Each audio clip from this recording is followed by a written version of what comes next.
Hello friends, स्वागत है आपका विवेकानंद क्लासेज के इस यूट्यूब चैनल में। आज हम लोग एक बहुत ही महत्वपूर्ण मुद्दे पर बात करने वाले हैं। हाई कोर्ट ने बीएड डिग्री धारक सहायक शिक्षकों की नियुक्तियों को निरस्त कर दिया है। हाई कोर्ट का आदेश आया है कि 6 सप्ताह में एक रिवाइज लिस्ट जारी की जाए, यानी कि जो लोग बीएड करके अभी तक प्राइमरी में अध्यापक हो गए थे उन लोगों को बाहर कर दिया जाए, ऐसा एक आदेश हाई कोर्ट का आया है। और हाई कोर्ट ने राज्य सरकार को आदेश भी दिया है कि 6 सप्ताह के भीतर बीएड वालों को बाहर करके डीएलएड वालों को लेकर के और एक नई लिस्ट जारी की जाए। तो आइए इसी घटना को हम लोग विस्तार से जानते हैं कि क्या है समाचार और क्या है इसमें प्रमुख बिंदु। तो एक महत्वपूर्ण फैसले में बीएड डिग्री धारकों को सहायक शिक्षक भर्ती प्रक्रिया में शामिल होने को नियम विरुद्ध माना गया है। हाईकोर्ट ने बीएड डिग्री धारक सहायक शिक्षकों की नियुक्तियां निरस्त करते हुए राज्य सरकार को 6 सप्ताह में रिवाइज लिस्ट जारी करने को कहा है। जिन्होंने बीएड करके सहायक शिक्षक जो लोग बन गए थे उनको अवैध माना गया है। हाईकोर्ट का कहना है कि ये अवैध भर्ती है और इस तरह से जो लोग बीएड डिग्री धारक हैं, सहायक शिक्षक हो गए हैं, उनके नियुक्तियों को निरस्त कर दिया गया है। और राज्य सरकार को साथ साथ में एक आदेश भी दिया गया है कि 6 सप्ताह के भीतर वे एक रिवाइज लिस्ट यानी कि एक फिर से लिस्ट जारी करेंगे जिसमें बीएड करने वाले लोग नहीं होंगे। आदेश में कोर्ट ने यह भी कहा है कि संशोधित चयन सूची में डीएलएड पास उम्मीदवारों को समुचित अवसर दिया जाए, यानी जिन्होंने डीएलएड कर रखा था या पहले जिसे बीटीसी कहते थे, बीटीसी कर रखा था, उन लोगों को अवसर दिया जाए। इस याचिका की सुनवाई चीफ जस्टिस रमेश सिन्हा व जस्टिस रविंद्र अग्रवाल के डिवीजन बेंच में हुई। डीएलएड प्रशिक्षित अभ्यर्थियों विकास सिंह, युवराज सिंह व अन्य ने अधिवक्ताओं के माध्यम से अलग अलग अपनी दलीलें रखी थी और इन सबके दलीलों को एक बेंच में सुनवाई किया है हाई कोर्ट ने, और तब हाई कोर्ट ने यह आदेश अपना जारी किया है। अब आगे अगर हम बात करें तो ये मामले की बात कर लेते हैं कि मामला कहाँ का है।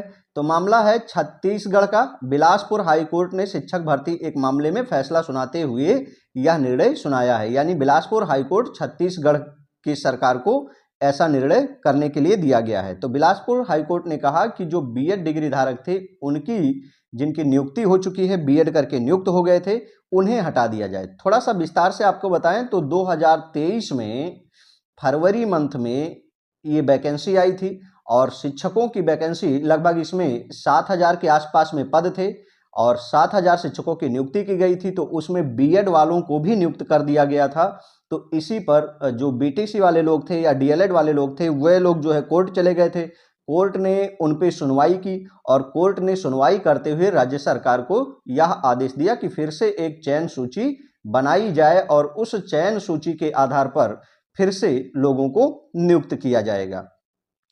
छत्तीसगढ़ के बीएड डिग्री धारक अब जो भी शिक्षक होंगे वे निरस्त हो जाएंगे। उनको ऐसे में एक बड़ा झटका लगा है। यह मामला तब आया है जब सर पे चुनाव लगा हुआ है और चुनाव देश में जोर शोर से चल रहा है। ऐसे में छत्तीसगढ़ में जो बीएड के डिग्री धारक अध्यापक नियुक्त हो गए थे उनके लिए ये एक बड़ा जो है वो झटका माना जा रहा है, क्योंकि अब उनके जगह पर जो है वो डीएलएड वालों को मौका मिल जाएगा। इसके साथ ही हाईकोर्ट ने राज्य सरकार को 6 महीने का एक पुनरीक्षित रिवाइज्ड चयन सूची भी जारी करना पड़ेगा जिसमें केवल डीएलएड वालों को शामिल किया जाएगा।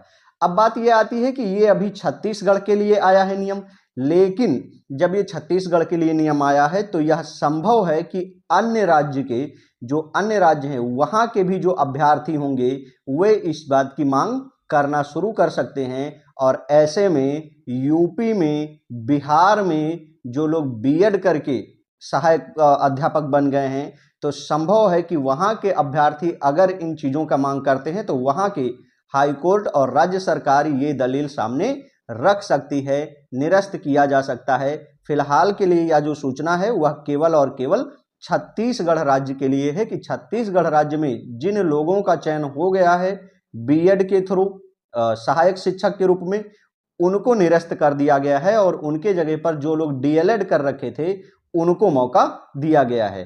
तो जो लोग ऐसे हैं वे अब निरस्त समझे जाएंगे और एक नई सूची बनाई जाएगी जिनको इसमें मौका मिलने वाला है। अब देखने की बड़ी बात यह होगी कि सरकार इसमें क्या जो है चुनाव लगा हुआ है तो सरकार ऐसे में क्या कदम उठाती है, क्योंकि सरकार जो है वो अपने आप को अभी वोट बैंक बनाने के चक्कर में ऐसा शायद कुछ ना करे या चुनाव के बाद में एक नई सूची जारी करे। हालांकि 6 सप्ताह का समय दिया गया है, तो देखने वाली बात होगी कि जो छत्तीसगढ़ सरकार है वो क्या कदम उठाती है और क्या छत्तीसगढ़ सरकार के इस कदम को देश के अन्य राज्यों में भी लागू किया जा सकता है। यह भी बात सुनने में आ रही है। तो आगे देखते हैं क्या होता है। जय हिंद।